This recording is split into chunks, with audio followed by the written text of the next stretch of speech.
گودار نهیوی اف ام دما و خوش به از هایستان مصطفى بورمد برنامه رادانا کلیکاده مجارمه ایرو چاو امی بهلن زارو که ما هینی دیتنا کسین بیانی ببن بیگو جوان ساو بگرن و بترسن.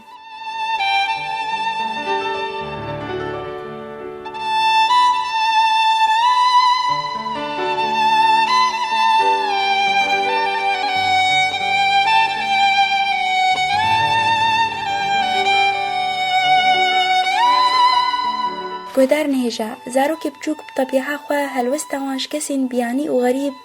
بگمانه و شکیف گریدایه او جوان ساو دگرن حتی گو درفت بدسوان کف گو گلک جارا او وان کسا ببینن دوی دمیده هیدی تخوازن خوانیزگی وان بکن و تکلیه بوان بگریدن چاوات کن اف زاروک خوانیزگی وان کسین غریب دکن و باش لوان دنرن و تشتین خواه پیلیستوکن خواه تخوازن بدنوان و تشتی جوان دستینن یانجی تشتین مالی ددنوان و داوان دکوم دکن لفر او کسین مزن کسین غریب دما کود بینن اف زاروک بوی رنگی تصرفیت کن نکارن بخواه و دجیده وان راجینی وان هم بیز دکن لی اف تشتهیلی گو زاروک بچوک وکشه و بآلی دیا خود هره لفر هین زاروک نگیای وی آستیج جگر و جرأتی کو کارب هلوستکی جغینی ولو بستینه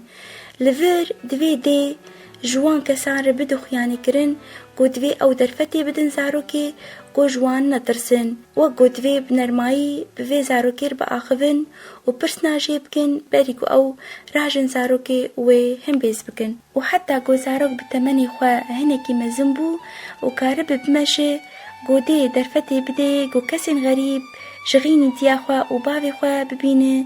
و باش به و گودی کار به وی درخینه جم یه دکاندار یانجی بهل زاروکا لج دورانی ببینه حتی گو زاروکاوی بچوک نکار ببوان زاروکا بلیزه لی وی ولو بعود و هیم ببه گوان زاروکا ببینه و ده تمنی مناسب ده سالا 3 سالا ورده وی کار به بحوالی خور بلیزه و دانوستندنی بکه بیگو گلک زحمتیا ببینه کهدار نهجا حکمت و زانبون و بینافره و گلیل که جناوال گرد لیو وبن و دورا وبکن بهارا رنگین حتی دمک دنهم ببینن خیر و خوشیده